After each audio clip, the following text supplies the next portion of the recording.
Today I'm going to show you how to splice together two pieces of 3/4 inch sap tubing. I have two pieces that are needing to be joined together, and I'm going to show you a little trick on how to do it easily in the field without any special tools. They do sell a tool that costs about $300, and it's specifically designed to join this type of tubing together. That's a $300 tool. That's a little bit out of my price range. I've also seen people use a blowtorch and heat up the tubing in the field and do it that way. However, I'm a little skeptical about melting the plastic. I just feel like it might become a little loose, and I don't want to do it that way. So I have a little trick. It takes about the same amount of time, but it's a lot easier. So just for those of you who are interested, we had a storm come through in July, and it took down a lot of our trees, mostly our maple trees.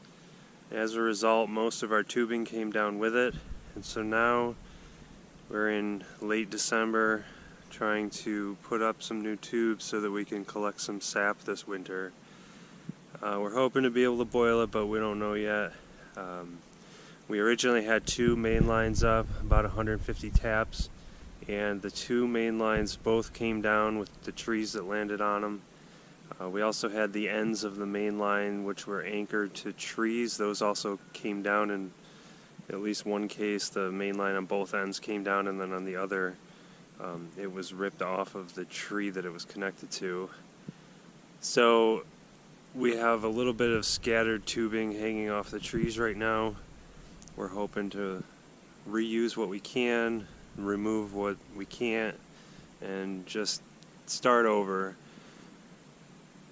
The good thing is that I've learned a lot since I originally put up the main line, so I do want to do things a little differently the second time around. But it is a little disheartening to have to start from scratch. So we're going to start this year with a new main line. We're going to run it actually on the border of our fence here. We connected this new main line right to the fence. This is a electric fence used for our cows to keep them in, but since the poles, the T-posts are all in one line and they're somewhat going downhill, we're going to try to reuse them and repurpose them for the main line and the cattle at the same time. So eventually these steel lines will be electrified. So hopefully I don't regret that decision, but they are there and it's clear. I have a straight line all the way down to near the house, so we're going to give it a shot. And what we've run into here is we need to join these two pieces together. Now, if you've ever tried to manually push one of these splices together, couplings together, it's near impossible, especially with the weather. Today I think it's about 20 degrees out, and this thing is rigid and hard, and there's no way I'm going to be able to stick that thing into here. So I'm going to exercise a little trick. So as you can see, if I take this, try to fit it in there, it does not want to go. Not even going to pretend to go. So what I'm going to do is I got this thermos, and it's actually filled with boiling hot water. So I'm going to take this, I'm just going to dip it in the water about 6 inches or so. I'm going to hold it for about 15 to 20 seconds, and I will show you just how easy this is.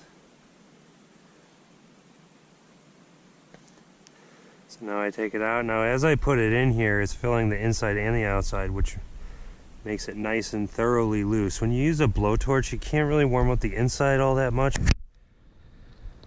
So now